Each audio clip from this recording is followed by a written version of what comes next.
এই মুহূর্তে রয়েছে রাজ্যের সমস্ত কৃষকদের জন্য বিরাট সুখবর।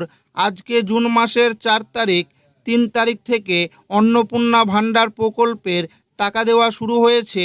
তাহলে কি কৃষক বন্ধু প্রকল্পের টাকা আজকে থেকে দেওয়া শুরু হবে নাকি এই জুন মাসের মধ্যেই দেওয়া হবে, সে বিষয়ে কৃষকদের জন্য কি আপডেট রয়েছে সে বিষয়ে জানানো হয়েছে। এবং এবার কিন্তু সমস্ত কৃষকরা টাকা পাবে না, কারা কারা পাবে না সে বিষয়ে কি আপডেট রয়েছে সেটাও আজকে জানানো হয়েছে। এছাড়াও পিএম কিষাণ প্রকল্পের 23 নং কিস্তির টাকা কবে থেকে দেওয়া শুরু হবে সেই বিষয়েও কিন্তু গুরুত্বপূর্ণ আপডেট জানানো হয়েছে।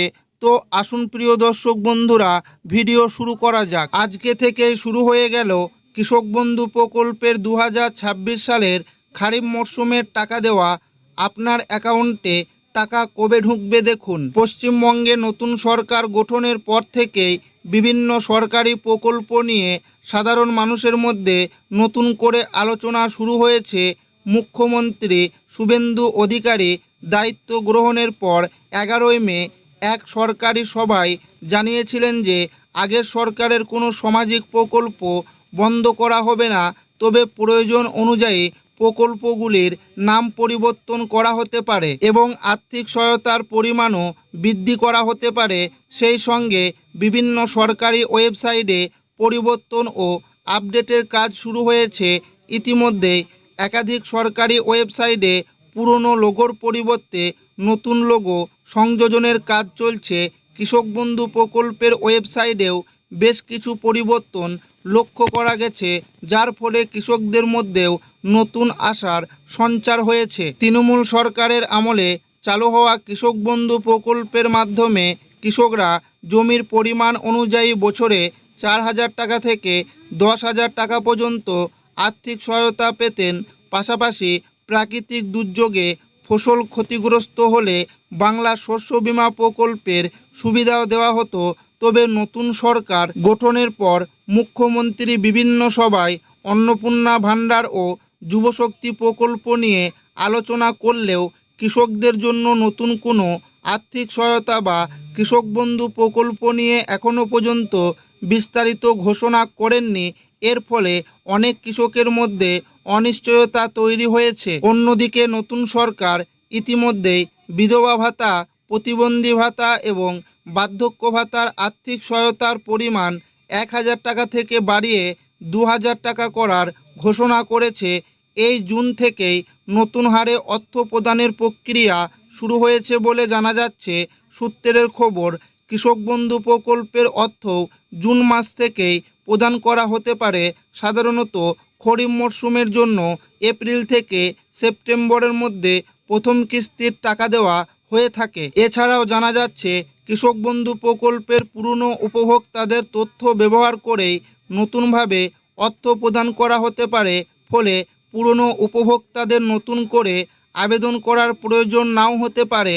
তবে নতুন আবেদনকারীদের জন্য অনলাইন ও অফলাইন উভয় ব্যবস্থায় চালু রাখা হতে পারে। খুব শীঘ্রই সরকারি ওয়েবসাইটে নতুন আবেদন গ্রহণের সুবিধা যুক্ত হওয়ার সম্ভাবনার কথাও শোনা যাচ্ছে। তবে অন্নপূর্ণা ভাণ্ডার প্রকল্পের ক্ষেত্রে প্রথমে পুরনো তথ্য ব্যবহার করে সুবিধা দেওয়ার কথা বলা হলেও পরবর্তীতে নতুন করে তথ্য যাচাই ও আবেদন প্রক্রিয়া শুরু হয়েছে। সেই অভিজ্ঞতার ভিত্তিতে অনেকেই মনে করছেন কৃষক বন্ধু প্রকল্পের ক্ষেত্রেও নতুন করে তথ্য যাচাই বা আবেদন প্রক্রিয়া চালু হতে পারে। কারণ যাচাই বাছাইয়ের সময় এমন কিছু নাম পাওয়া যেতে পারে যারা প্রকল্পের প্রকৃত যোগ্য না হয়েও আগে সুবিধা পেয়েছেন। যদিও এ বিষয়ে এখনও পর্যন্ত কোনো সরকারি বিজ্ঞপ্তি প্রকাশিত হয়নি। রাজ্যের নতুন সরকারের প্রথম পূর্ণাঙ্গ বাজেট আগামী 22 জুন বিধানসভায় পেশ করা হবে। মুখ্যমন্ত্রী নিজেই এই তারিখ ঘোষণা করেছেন। নিয়ম অনুযায়ী 18ই জুন রাজ্যপালের ভাষণের মাধ্যমে বাজেট অধিবেশন শুরু হবে। কৃষকদের একাংশের ধারণা, কৃষকদের মধ্যে নতুন কোনো আর্থিক সহায়তা বা কৃষক বন্ধু প্রকল্পের পরিবর্তন সংক্রান্ত ঘোষণা এই বাজেটে আসতে পারে। আবার অনেকের মতে বাজেটের আগেও সরকার কোনো ঘোষণা করতে পারে। সূত্র মারফত আরও জানা যাচ্ছে যে বাংলা শস্য বীমা প্রকল্পের পরিবর্তে প্রধানমন্ত্রী ফসল বীমা যোজনার আওতায় কৃষকদের আনা হতে পারে। একই সঙ্গে কৃষক বন্ধু প্রকল্পের আর্থিক সহায়তার পরিমাণ বৃদ্ধির বিষয়েও আলোচনা চলছে বলে বিভিন্ন মহলে জল্পনা রয়েছে। কেউ কেউ মনে করছেন বর্তমান 10,000 ও 4,000 টাকার পরিবর্তে তা যথাক্রমে 12,000 ও 6,000 টাকা করা হতে পারে। তবে এ বিষয়ে এখনও কোনো সরকারি নির্দেশিকা বা বিজ্ঞপ্তি প্রকাশ হয়নি। মুখ্যমন্ত্রী জানিয়েছেন, ভবিষ্যতে সমস্ত সরকারি প্রকল্পের অর্থ সরাসরি ডিবিটি ডাইরেক্ট বেনিফিট ট্রান্সফার পদ্ধতিতে উপভোক্তাদের ব্যাংক অ্যাকাউন্টে পাঠানো হবে। তাই সমস্ত উপভোক্তাকে তাদের ব্যাংক অ্যাকাউন্টের সঙ্গে ডিবিটি সংযুক্ত করার জন্য অনুরোধ করা হচ্ছে। যাদের একাধিক ব্যাংক অ্যাকাউন্ট রয়েছে তাদের ক্ষেত্রে যে অ্যাকাউন্টে ডিবিটি সক্রিয় থাকবে সেই অ্যাকাউন্টেই সরাসরি প্রকল্পের অর্থ জমা হবে। এদিকে সরকার জানিয়েছে, নতুন ভোটার তালিকা এবং বিভিন্ন সরকারি নথির মাধ্যমে উপভোক্তাদের তথ্য যাচাইয়ের কাজ চলছে। যাদের তথ্য সঠিক এবং যারা প্রকল্পের যোগ্য তারাই ভবিষ্যতে সরকারি সুবিধা পাবেন। একই সঙ্গে মৃত উপভোক্তাদের নামও তালিকা থেকে বাদ দেওয়া হবে বলে সরকার জানিয়েছে। কৃষক বন্ধু প্রকল্পের ওয়েবসাইটেও আগামী দিনে নতুন আপডেট যুক্ত হতে পারে বলে জানা যাচ্ছে। বিশেষ করে উপভোক্তাদের স্ট্যাটাস চেক করার নতুন সুবিধা চালু হতে পারে। বর্তমানে আগের মতোই তথ্য দেখা গেলেও ভবিষ্যতে যাচাই বাছাইয়ের ভিত্তিতে স্ট্যাটাসে পরিবর্তন দেখা যেতে পারে। তবে এ বিষয়ে সরকারিভাবে কোনো ঘোষণা এখনও করা হয়নি। তাই কৃষকদের জন্য এই মুহূর্তে সবচেয়ে গুরুত্বপূর্ণ বিষয় হলো সরকারি ঘোষণা ও বিজ্ঞপ্তির দিকে নজর রাখা। কারণ কৃষক বন্ধু প্রকল্প, শস্য বীমা এবং অন্যান্য কৃষি সহায়তা সংক্রান্ত চূড়ান্ত সিদ্ধান্ত সরকারিভাবেই জানানো হবে। আগামী 22 জুনের বাজেট অধিবেশনকে কেন্দ্র করে এখন রাজ্যের কৃষকদের নজর সেই দিকেই রয়েছে। নারী ও শিশু কল্যাণ দপ্তরের মন্ত্রী অগ্নিমিত্রা পাল জানিয়েছেন, এসআইআর তালিকা নিয়ে বিশ্লেষণের কাজ চলছে। তবে যাদের নাম ট্রাইব্যুনালে রয়েছে এবং যারা সিএএ এর জন্য আবেদন করেছেন তারাও সরকারি সুবিধা পাবেন বলে জানানো হয়েছে। পিএম কিষাণ 23 নং কিস্তির টাকা কবে দেবে? প্রধানমন্ত্রী কৃষক সম্মান নিধি যোজনার টাকা পরিমাণ বাড়তে পারে বলেও নতুন করে আলোচনা শুরু হয়েছে।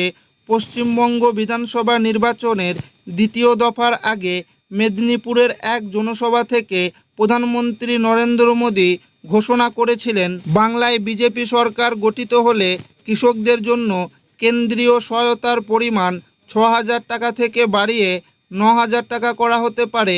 বর্তমানে প্রধানমন্ত্রী কৃষক সম্মান নিধি যোজনার আওতায় কৃষকেরা বছরে 6,000 টাকা পান, যা 3টি কিস্তিতে সরাসরি ব্যাংক অ্যাকাউন্টে পাঠানো হয়। প্রধানমন্ত্রী সেই সভায় ডবল ইঞ্জিন সরকারের কথা উল্লেখ করে বলেন, কেন্দ্র ও রাজ্য একসঙ্গে কাজ করলে কৃষকেরা আরও বেশি সুবিধা পাবেন এবং মধ্যস্থভোগীদের দৌরাত্ম্য অনেকটাই কমবে। পাশাপাশি কৃষকদের ফসলের ন্যায্য দাম নিশ্চিত করার দিকেও নজর দেওয়া হবে বলে দাবি করা হয়েছে। সূত্রের খবর, কৃষক বন্ধু এবং পিএম কিষাণ এবং বাংলা শস্য বীমা প্রকল্পের আর্থিক সহায়তা কৃষকরা পাবে। সূত্রের খবর, 3 তারিখ থেকেই অন্নপূর্ণা ভাণ্ডার প্রকল্পের উপভোক্তাদের টাকা দেওয়া শুরু হয়েছে। এদিকে প্রধানমন্ত্রী কৃষক সম্মান নিধির পরবর্তী অর্থাৎ 23তম কিস্তি নিয়েও কৃষকদের আগ্রহ বাড়ছে। 22তম কিস্তির টাকা 2026 সালের মার্চ মাসে দেওয়া হয়েছিল। সেই হিসেবে মনে করা হচ্ছে 23তম কিস্তির টাকা জুন মাসের শেষ অথবা জুলাই মাসের শুরুতে কৃষকদের ব্যাংক অ্যাকাউন্টে জমা হতে পারে।